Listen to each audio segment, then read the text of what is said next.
Agreement और contracts के बारे में हम बात कर रहे हैं और रेफरेंस है हमारे पास में इंडियन कॉन्ट्रैक्ट एक्ट का। जी हाँ, अब जो अग्रीमेंट होते हैं जब हमें इसकी ज़रूरत पड़ती है, दिन ब दिन हमको इसकी ज़रूरत पड़नी इस वजह से भी ज़रूरी क्योंकि कई बार डेली लाइफ में आपको कभी किसी के साथ में बिज़नेस के लिए करार करना पड़ता है, कभी आपके कुछ ऐसे टर्म्स एंड कंडीशंस होते हैं, चाहे वो घर खरीदने का हो, अपने व्यापार के लिए हो या किसी भी चीज़ को लेकर, तो आपको अग्रीमेंट करने काफ़ी ज़रूरी पड़ जाते हैं और जिसके लिए आपको कोर्ट जाना पड़ता है। स्टैम्प पेपर आप लेते हैं और उस पर आप कुछ लिखते हैं, नोटराइज करवाते हैं या सब रजिस्ट्रार ऑफिस में फिर उस अग्रीमेंट का रजिस्ट्रेशन करवाते हैं। आखिर ऐसा क्यों, क्या है अग्रीमेंट की ज़रूरत और ये हमारे डेली लाइफ में या हमको लीगली कैसे इम्पैक्ट करती है, कैसे इसकी हमको एक महत्ता समझनी ज़रूरी है, इंपॉर्टेंस समझनी ज़रूरी है। सबसे पहले बात हम करते हैं कि वैलिड अग्रीमेंट्स क्या होते हैं। तो इंडियन कॉन्ट्रैक्ट एक्ट के section 2E, Indian contract act 1872 section 2 subsection E में ये बताया गया है कि आखिर जो वैलिड अग्रीमेंट होते हैं वो क्या होते हैं।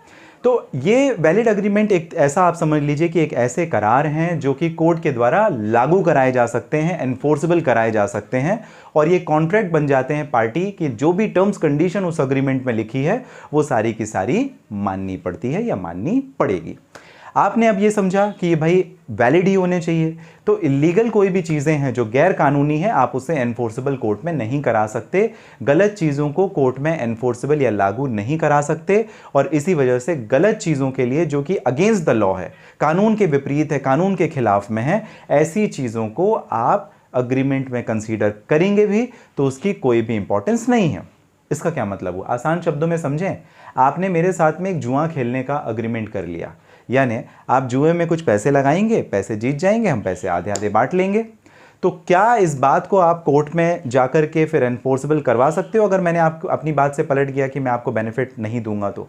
या कि समझ लेते हैं कि आपने मेरे साथ में एक कॉन्ट्रैक्ट किया या अग्रीमेंट किया, आपने कहा कि हम इस व्यक्ति का मर्डर कर देंगे, इसकी जान ले लेंगे और जान लेने के तौर पर मैं आपको 5 लाख रुपए दे दूंगा। मतलब एक तरीके से आपने हिंदी फिल्मों में आपने सुना ना, सुपारी देना, तो वैसा ही समझ लीजिए। तो क्या ये भी लागू करवाया जा सकता है कि आपने एग्रीमेंट कर लिया कि अशोक पांडे किसी का मर्डर करेगा, लेकिन अशोक पांडे ने मर्डर नहीं किया, तो अब आप कोर्ट जाइए और कोर्ट से एनफोर्सेबल करवाइए कि नहीं, अशोक पांडे ने क्योंकि करार किया है तो उसे मर्डर करना पड़ेगा। नहीं, ये इलीगल है, तो इस वजह से आप इसे कोर्ट से एनफोर्सेबल नहीं करा सकते। मेरा कहने का ये मतलब था, कोर्ट में वही चीज़ें एनफोर्सेबल कराई जा सकेंगी जो लॉफुल हैं, जो लीगल हैं। तो इस वजह से ये समझना ज़रूरी है कि अग्रीमेंट भी उन्हीं चीज़ों का होगा जो लीगल है। इलीगल चीज़ का अगर अग्रीमेंट आप करते भी हैं तो अस्तित्वहीन है, वो वैलिडेट नहीं करेगा और उसकी कोई भी वैलिडिटी नहीं होगी। अब ज़रा बात करते हैं कि इस पे अग्रीमेंट में क्या क्या चीज़ें आ जाती हैं। अगर वैलिड अग्रीमेंट है तो उसमें सारी की सारी वो प्रॉमिस जो आपने लिखा है, एक करार किया है, तो वो सारी चीज़ें आपको कंसीडर करनी पड़ेगी दोनों ही पार्टीज़ को जो अग्रीमेंट में लिखी हुई हैं और यही सबसे बड़ा इसका इंपॉर्टेंस है। इस वजह से आप अग्रीमेंट करते हैं, अदरवाइज आपको कोर्ट जाने की क्या ज़रूरत है, स्टैम्प पेपर लेने की और क्या ज़रूरत, आपको स्टैम्प ड्यूटी सब रजिस्ट्रार ऑफिस में पे करने की और ये सारे तमाम सारे पचड़ों में पड़ने की क्या ज़रूरत। आपने कह दिया, सामने वाले ने मान लिया और कर दिया। भाई पहले का ज़माना नहीं है, कलयुग है, तो इस वजह से अग्रीमेंट की काफ़ी ज़्यादा इंपॉर्टेंस आ जाती है।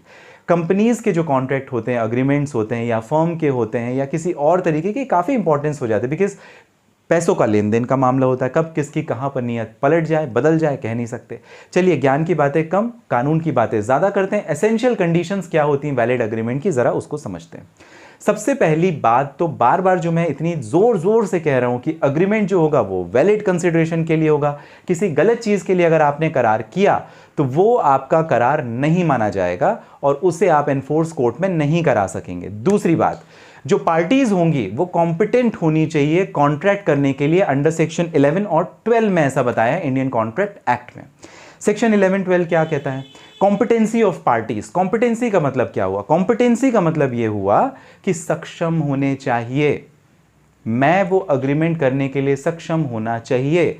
मेरा घर है, मैं अग्रीमेंट में बेच सकता हूं, अग्रीमेंट कर सकता हूं किसी के साथ उस घर को बेचने का या खरीदने का, लेकिन मेरा घर ही नहीं है, मैंने आपके घर को बेचने का या खरीदने का अग्रीमेंट कर लिया, इनवैलिड। तो कॉम्पिटेंसी जरूरी है। तो इस वजह से मान लीजिए मेरे पास एक गाड़ी है, वो मेरे नाम पर ही है, मैंने बेचने का करार किया, वो वैलिड है। लेकिन वो गाड़ी मेरे नाम पर ही नहीं है, मैंने आपके साथ में करार कर लिया, तो वो इनकॉम्पिटेंसी आ जाएगी। तो सेक्शन 11 और 12 जो वैलिड अग्रीमेंट की कंडीशन, एसेंशियल कंडीशन है, उस पर बात करता है, जहां पर कहता है कि नहीं, कॉम्पिटेंसी जरूरी है भाई, आप कॉम्पिटेंट होने चाहिए तभी आप अग्रीमेंट करोगे। तीसरी महत्वपूर्ण बात क्या है, जो पार्टीज होंगी, पार्टीज का मतलब क्या, दोनों पक्ष, आप और मैं, सपोज डेट कोई अग्रीमेंट कर रहे हैं तो हम दोनों पार्टीज हो गए, बराबर।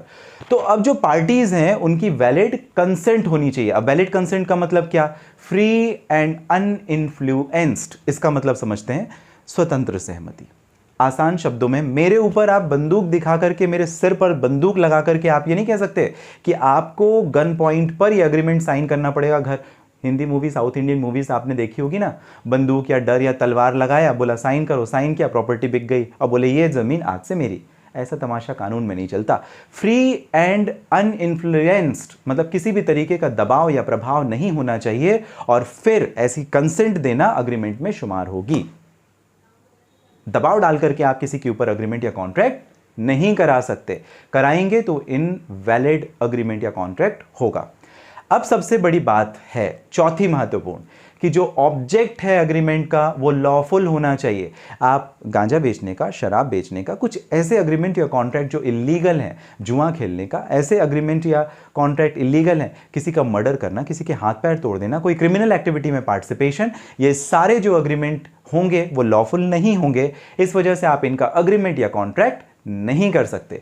तो ये चारों ही कंडीशंस बहुत जरूरी हैं, जहां पर वैलिड कंसिडरेशन होना चाहिए, पार्टी की कॉम्पिटेंसी होनी चाहिए 11-12 सेक्शन के अंदर, जहां पर फ्री एंड अनइन्फ्लुएंस्ड कंसेंट होनी चाहिए, उसके साथ में जो ऑब्जेक्टिव है वो लॉफुल ऑब्जेक्टिव होना चाहिए, इलीगल ऑब्जेक्टिव आपका नहीं चलेगा, अवैध नहीं चलेगा। अब सेक्शन 11 और 12 जो इंडियन कॉन्ट्रैक्ट एक्ट की है, जहां पर प्रोवाइड करती है कंडीशन की भाई कॉम्पिटेंसी ऑफ पार्टी क्या है, तो वहां पे सबसे बड़ी बात यह है कि उम्र का बहुत बड़ा प्रभाव होगा। 18 साल से कम व्यक्ति अगर है, कोई पर्सन है जिसकी उम्र 18 साल से कम है, तो इनकॉम्पिटेंट होता है वो अग्रीमेंट या कॉन्ट्रैक्ट करने में। कोई बच्चा नहीं कर सकता, आप उसे गुमराह कर सकते हैं, घुमा सकते हैं, विवश कर सकते हैं, आसानी से अपनी बातों में फंसा उलझा सकते हैं। तो इस वजह से एक कानून है, उस कानून को कहते हैं मेजॉरिटी एक्ट ऑफ 1875। अब ये क्या कानून, क्यों, ये बताता है कि कौन सा पर्सन कब वैलिड उम्र का होगा और नहीं होगा। तो ये मेजॉरिटी एक्ट के हिसाब से 18 साल की उम्र दी हुई है, और 18 साल से ऊपर का जो व्यक्ति है वो कॉन्ट्रैक्ट एग्रीमेंट प्रॉपर्ली कर सकेगा, लेकिन उससे कम का नहीं। और इसके साथ में दूसरी कंडीशन ये है कि जो पर्सन है वो साउंड माइंड होना चाहिए, मतलब वो पागल नहीं होना चाहिए, विक्षिप्त नहीं होना चाहिए, और अगर इस तरीके से उसने अग्रीमेंट किया है तो वो इनवैलिड होगा, वॉइड होगा, एब इनिशियो, शुरुआत से ही वो गलत होगा।